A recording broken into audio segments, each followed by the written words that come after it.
안녕하세요. 마킹 PT입니다. 오늘은 저희가 마킹 PT에서 공기업 고졸 채용을 준비하시는 분들이 NCS 공부를 좀 어떻게 해야 되는지 조금 깊게 말씀을 드리려고 합니다. 제목 같은 경우는 공기업 고졸 채용을 단기간에 합격률을 50% 이상 올리는 방법을 저희가 설명할 건데요. 지금부터 저희가 알려드리는 이 모든 내용들은요, 시중에서 절대 말하고 있지 않는 내용들이기 때문에 여러분들께서 이 강의를 시청을 하시면서 내가 NCS 공부를 이렇게 하고 있지 않은지 잘 체크하시면서 저희가 알려드리는 방향대로 좀 공부를 해주시면 정말 좋으실 것 같습니다.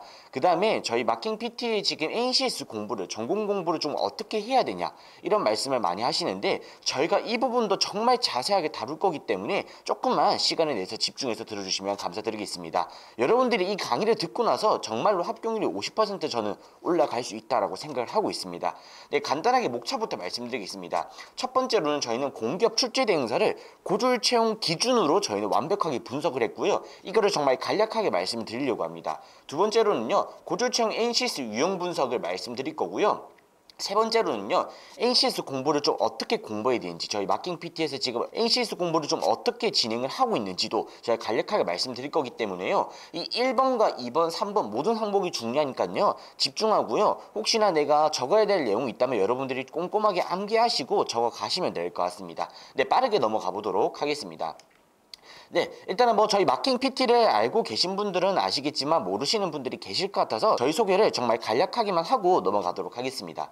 저희는요, 고졸 채용 공대 기업을 합격을 시켜주고 있는 온라인 학원이고요. 저희는 공기업 교육과 대기업 교육, 그 다음에 현재 또 마이스토고 입학 교육까지 있다는 것만 알고 가시면 될 것 같습니다. 이거는 굳이 알아야 될 사항은 아니고 그냥 저희 간단한 소개를 좀 진행을 해보았고요. 자, 그 다음에 저희가 이 알려드리는 이 모든 내용들이요, 여러분들에게는 좀 신뢰가 있어야 된다고 생각을 하고 있습니다. 그래서 저희가 드릴 수 있는 이 신뢰는요, 당연히 저희 수강생들의 합격이라고 생각을 하고 있습니다.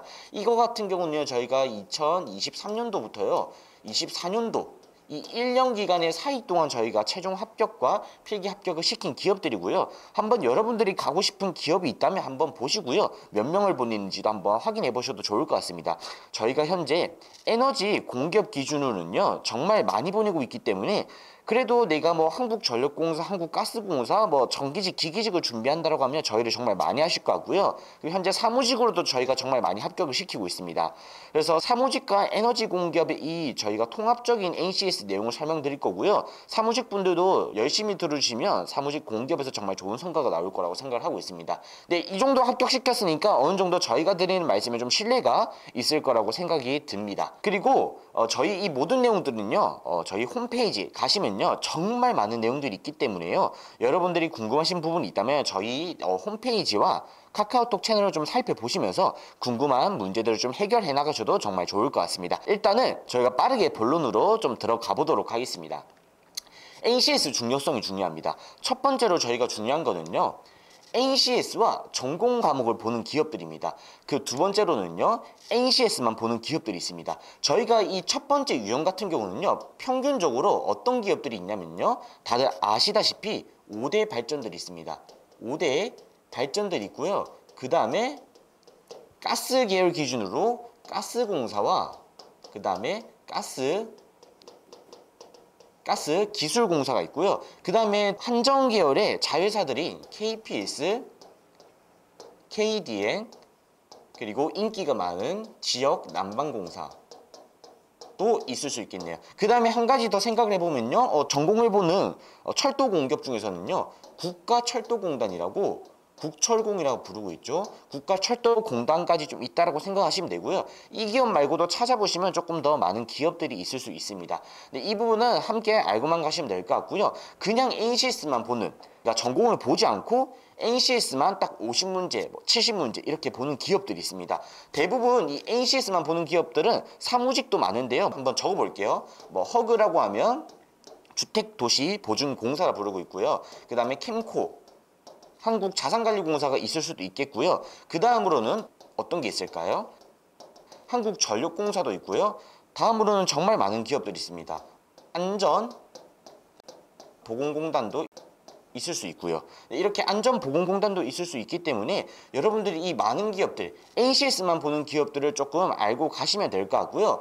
뭐 정기직이나 기계직을 준비하신다면요, 이 1번 유형이고요. 사무직이다라고 하면요, 거의 2번 유형이 좀 많긴 합니다. 다만 저희는 여기서 알고 가셔야 될 부분이요, NCS는요, 공통 과목이라는 겁니다. NCS는 공통 과목이기 때문에 기본적으로 잘 보셔야 되는 과목입니다. 이거를 잘 보기 위해서는 여러분들이 똑똑하게 공부를 하셔야 됩니다. 단순하게 NCS를요, 양치기 형태로 푸는 게 아니라 정말 똑똑하고 질 좋은 공부들을 진행함으로써 실력을 빠르게 올리고요. 내가 정기직이다, 기기직이다 준비를 하시면요, 정기와 그 다음에 기술이 아니고 기계입니다. 네, 기계를 완벽하게 전공을 공부해 주시고요. 특히 고졸채용 사무직 공기업을 준비하고 있는데 경제라던가 경영을 보는 기업들도 있습니다. NCS를 먹고 들어가야만 전공을 잘 봤을 때 합격이기 때문에요, NCS를 조금 열심히 공부하자는 이 마인드를 조금 갖추고 계셨으면 정말 좋을 것 같습니다. 네, 이어서 어느 정도 NCS의 중요성을 좀 아셨을 거라고 생각이 듭니다. 다만 불합격자들이 될 수도 있다는 걸 생각을 여러분들이 해주셨으면 좋겠습니다. 불합격자의 특징은요, 정말 동일한 부분들이 많습니다. 불합격을 하게 되면요, 당연히 휴대폰으로 결과를 확인을 하게 됩니다. 어떤 내용이 나오냐면요, 땡땡땡 지원자님은 불합격입니다. 지원자님의 필기 성적입니다. 커트라인이 나오겠죠. 커트라인이 74점이면요, 기본적으로 불합격자들의 공통적인 성적은요, 60점대 중후반입니다. 74점이 커트라인이다. 그럼 66점 정도가 성적이 거의 대부분 좀 나오고 있다고 생각을 하시면 되고요. 뭐 지원해 주셔서 감사합니다. 필기 성적 안내드립니다. 기여와 함께 할 수 없게 되어 정말 죄송합니다. 이런 멘트들은 여러분들이 안 보시는 게 정말 중요하다고 생각이 듭니다. 다만 이 멘트를 받아보고 내가 공부를 열심히 해보자 라고 할 때 정말 위험한 이 생각들이 있습니다. 어떤 생각이냐면요, 아니야, 나는 NCS 미친듯이 많이 풀어서 합격할 수 있어. 맞습니다. 내가 떨어지게 되면 내 공부의 양에 대해서 좀 의심을 할 수도 있습니다. 그러니까 나는 미친듯이 많이 풀어서 양으로 한번 합격해보겠다라는 생각을 좀 가지고 계신 분들이 있습니다.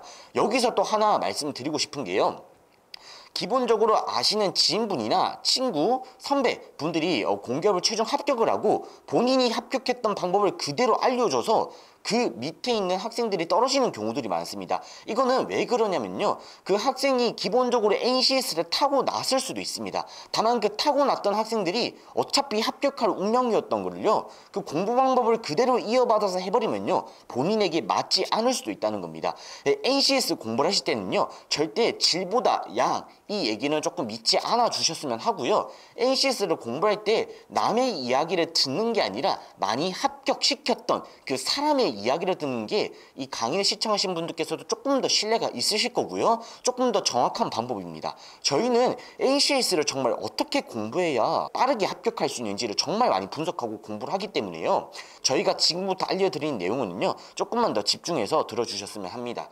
일단은 이런 마인드는 조금 안 가지고 NCS 공부를 해주셨으면 합니다. 절대 양으로 NCS를 승부 보시면 안 됩니다. 그 다음에 내가 양으로 풀겠다라고 하면 어느 정도를 공부해야 될까? 이만큼 풀었던 사람들도요, 떨어지는 경우가 있었습니다. 이렇게 많은 NCS를 풀었는데 왜 떨어질까요? 한번 생각해 보셔도 좋을 것 같습니다. 이렇게 혼자 풀었던 과거 지원자들도요, 필기에서 떨어지는 경우가 있었다라는 거는 꼭 알고 계셔야 됩니다. 이 정도로 풀 자신이 없다면요, 절대 양으로 승부 보면 안 된다는 걸 알고 계셔야 되고요. 이렇게 공부에도 불합격하는 경우가 있는지 를 궁금해 하실 것 같아요. NCS 많이 풀었으면 나는 많은 유형들을 익혔으니까 합격할 수 있지 않을까라고 생각을 할 것 같아요. 절대 아닙니다. NCS는 이 정도 양으로도 합격할 수도 있고 불합격할 수도 있습니다. 여기서 중요한 키포인트를 저희가 말씀을 드릴 겁니다. 일단 여러분들이 이 강의를 시청하시면서 내가 NCS를 공부하고 있다, NCS를 공부할 예정이다, 지금 이미 NCS를 공부를 하다가 많이 불합격하였다, 여기 유형에 속하신다면요, 이 지금 체크리스트를 꼭 한번 확인해 주셨으면 합니다. 시중에 판매 중인 고졸채용 NCS 교재를 구매하여 그대로 푸는 경우요, 이거 같은 경우는요, 기본적으로 시중에서 구매를 하면요, 단순하게 NCS가 적혀져 있는 대졸 용도가 있고요, NCS가 적혀져 있는데 고졸 채용이라고 적힌 경우가 있습니다. 과연 이 문제집이 고졸 채용 문제에서 나왔던 걸로 출판사에서 판매를 하고 있을까요? 한번 깊게 생각을 해봅시다. 여러분들이 지금 시중에 판매 중인 이 NCS 대졸용 교재와요, NCS 고졸 채용용 교재를 함께 구매해서 비교해보세요. 비교해보시면요, 문제 차이가 크게 다르진 않습니다. 오히려 대졸이랑 고졸이랑 그냥 문제는 똑같다 보시면 될 것 같고요. 시중에서는요, 저희가 한번 일주일 동안 미친 듯이 찾아봤는데요, 고졸 채용 문제를 정말 그대로 가져와서 출판을 해서 내는 그런 출판사들은 없기 때문에요, 이 고졸 채용이 적힌 문제집은 굳이 구매할 필요가 없다라고 생각이 듭니다. 고졸 채용 적혔다라고 해서 나는 이 문제집을 풀면 많이 맞추겠다, 절대 아니니까요.